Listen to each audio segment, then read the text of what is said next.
Man, Matt, you ever had crow that was this good? Oh, deep fried, I love it. Man, I love it. That's a good fryer, isn't it? Just need some hot sauce. Is the camera on? Oh, I think it is. What? Welcome to Carolina Varsity's 4AA West look at the Western Regional Final here, and here with Jeff Miller and Dale Ross. We're gonna look at this crows. Excuse me. I'm gonna get one more bite. Oh yeah. Take my glasses off. They're so good.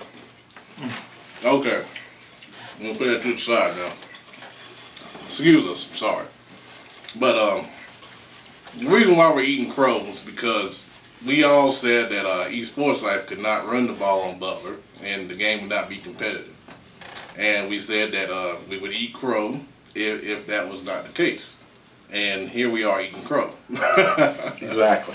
I was at the East Forsyth Butler game, and East Forsyth played a heck of a game. They had a great offensive game plan. However, they did not make enough plays to pull out the win. But very impressed with East Forsyth. They have a great team up there, and they had a great season. That being said, Butler made the plays as they always do, and they're still undefeated.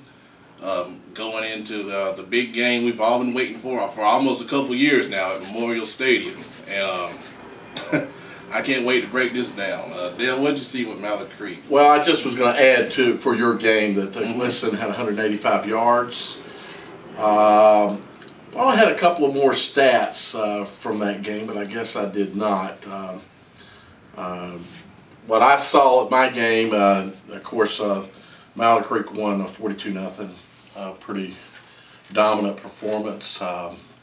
I know you said don't say this on camera, but coaching staff at Olympic really didn't think they played that bad a game. They had 5 turnovers, which didn't help their cause, and got into the red zone 3 times without coming away with scores, 2 turnovers and 1 stop at the 2-yard line. But the way that I want to put it is that Mallard Creek was by far the better team, and as long as they kept their foot on the gas pedal, there was no way Olympic was going to be in the ball game. And Mallard Creek kept their foot to the gas pedal the entire game. They had a nice impressive when they stopped Olympic at the 2-yard line. They turned that around into a drive back down to the other goal line. So, very impressive win in my opinion for Mallard Creek. Okay. So that brings us into this week's game. Yeah, and this, like I said earlier, this is the one that I think we've all been waiting for. It's the big show in town. It's the only game in Charlotte this week. Other teams that are still in the Charlotte area are playing away outside the city, so we're going to expect a huge crowd at Memorial Stadium. A couple big keys that I think are going to be very important is it's going to be a quarterback game. I think Ferguson versus Scaife. You got 2 defenses playing really well, and I think it's going to come down to which quarterback doesn't make mistakes and can make plays when they need to be made. Both Butler and Mallard Creek are leading more on their run games than they have in the past.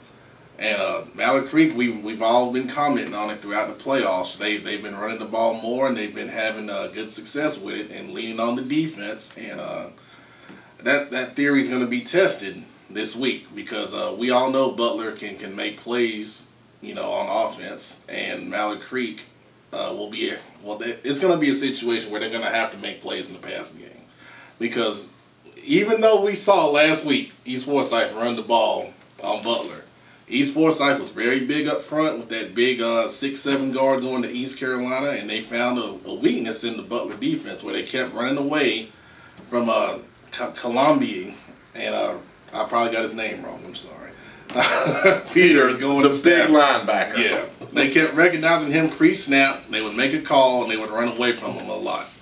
Now, is Mallard Creek going to come with that same game plan? Don't know. I don't think they will be able to replicate what East Forsyth did just because Duncan, the quarterback at East Forsyth, was a load. Reminded me a lot of Marquise Williams in terms of his running the ball skills. And I don't think Mallard Creek can do that same type of offense, but that's not what they do best anyway. I think their strength in the running game is with Gore and Horton at tailback. and that's going to present a different challenge to the Butler defense. With Mallard Creek, in terms of them defensively stopping Butler, of course they played earlier in the season. First half of that game, Butler had a big game, big half offensively. Adjustments at halftime and shut Butler down in the second half. And now, if they can replicate that effort, I think we're going to be in for a really, really great ball game. What do you think, Dale? Well, sorry about that. I've been fighting a cold here lately. There's been some talk on the board today about the size of the East Forsyth line. Mm-hmm. And one thing I want to make a point about, I didn't comment, is that size is not everything. It's also technique. You know, we've had this conversation before, and as we both know, the first thing to build an alignment is technique, footwork, agility. All of those things are very key, and size just adds to it, makes him, you know, the impossible guy to block or the impossible guy to get around. Mm-hmm. Mallard Creek's not a small front. They do not have a small offensive line. They've got a decent sized offensive line. Mm-hmm. What they do have is good technique, and they do have good speed and good footwork. Mm-hmm. So while East Forsyth had a big line and maybe that moved things around, I don't think that you can overlook Mallard Creek's offensive line either. I think they will be able to find ways to run the ball, but I do believe key for them is going to be, you know, the Mallard Creek offensive line, I think, is a better run line than they are a pass line. Okay. So what I saw Friday night, what we've seen in some other games, is that you can get to the quarterback. So it's going to, I think a lot's going to be put on that kid's shoulders and his feet, being able to avoid sacks and then make plays downfield, being able to read and make some plays downfield. They're not going to be able to just run the ball. They did throw the ball effectively Friday night, 200 and some odd yards. I forget the exact number, 247, 227. Mm-hmm. So they can throw the ball. They do have receivers that can catch the ball. I think maybe screens might be in their mix. You know, Butler's. I had not seen how Butler played Friday night. I still expect their linebackers to be very aggressive. You know, coming up, and I think that Mallard Creek. I'm assuming that the coaches will have some scheming against that as well. Maybe some screens against that over pursuing front of Butler. So. You know, personally, I think it's gonna come down to can Butler run the ball when they need to, because that front of Mallard Creek's defense is pretty stout. Can they run when they have to, not just as they scheme through the game running plays. When they get into situations when they have to run, will they be able to, and will they be able to get the ball downfield? You know, can the Mallard Creek DBs cover and you know, keep Ferguson from lighting them up? I think those are going to be, you know, that's going to be the keys in the game. I think we're going to have a very, very close 7-point game, and I think it's going to be the team that scores 21 or 28 points that wins this ball game. Well, I want to piggyback on something you mentioned with the Butler defense. East Forsyth had a lot of success running misdirection with the quarterback runs. They ran quarterback counter out of shotgun. They would fake one way, they would pull a guard, let him lead around, and kind of zone block the offensive line opposite of where the quarterback was going.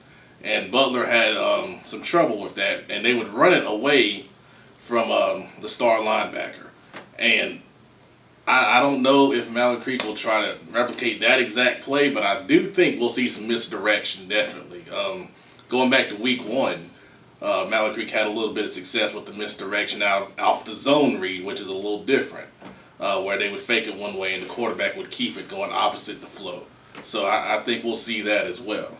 All right, and another factor I want to bring up is the crowd and the pressure of the game. This is going to be a huge crowd. I'm expecting over 10,000 people to show up for this. And what team can handle the pressure? I think Butler got through a pressure-type game, and I think it'll help them this week. Mallard Creek hadn't been in a pressure situation in the playoffs as of yet. And I think Well, this match is as far as deep as they've been in the playoffs ever. That's under, right. Pat Mary. No, they were in the regionals last year. Okay, so they're in the same level. Peoples, okay, yes. So what team is going to be able to get over that pressure? My guess right now is I'm going to take Butler by a touchdown. Okay. Yeah, I mean, here's another thing you got to factor in. Didn't those two teams play each other earlier this year with Butler winning 27-6?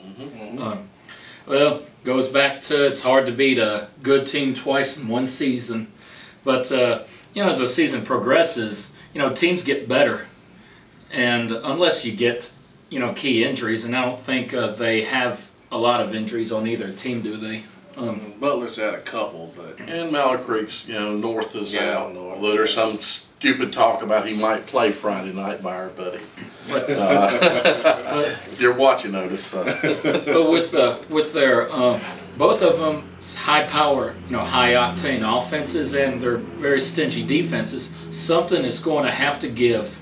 And you know, is it going to be at Butler or Mallard Creek? You know, because I'm going to give the advantage to the home team, and I think it's at Butler, isn't it? that's at Memorial It's at Stadium. Memorial Stadium. Yeah. Well, Butler, I mean, that's like a home game for Butler. I mean, I think they're used to playing there. But, you know, Mallard Creek, you know, I only saw them once this year, and that was during a scrimmage against East Gaston. And, of course, you know, their running back is a former East Gaston guy, so. But I'm going to say, you know, Butler takes this one by a field goal.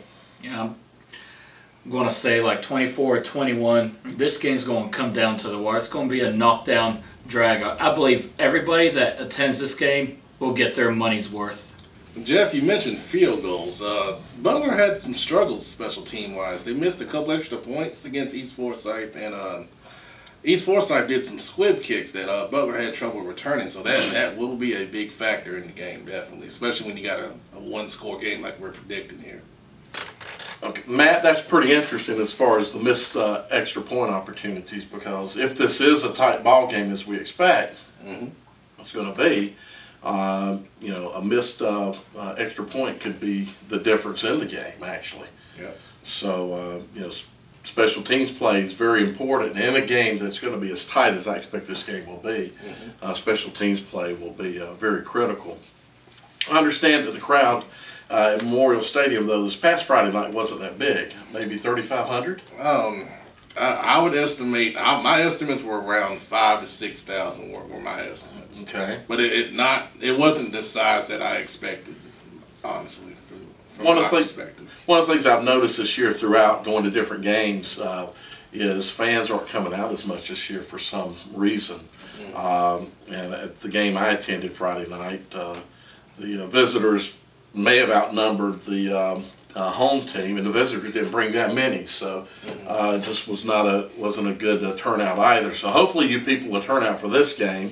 Some people have talked about how this is a game that's been looked forward to in the past, and what they meant by that is Mallard Creek and Butler meeting each other in the playoffs, and in this situation in the regional finals. So the team that's going to get to go on to a state championship game will come out of this game. And that's what people have been asking for the last couple of years. I didn't call a winner yet because I don't know. If I'm leaning to anybody, I might actually lean a little bit towards Mallard Creek right now, but I really don't have a favorite right now. Maybe as the week goes on, you know, I'll pick a favorite, but right now I just think we're going to have a good ball game. Okay, so everybody, Friday night, Memorial Stadium, 7:30. Be prepared for a knock your teeth out football game from two very, very good defensive teams that also have pretty decent offenses. So I think it should be a good ball game for everybody.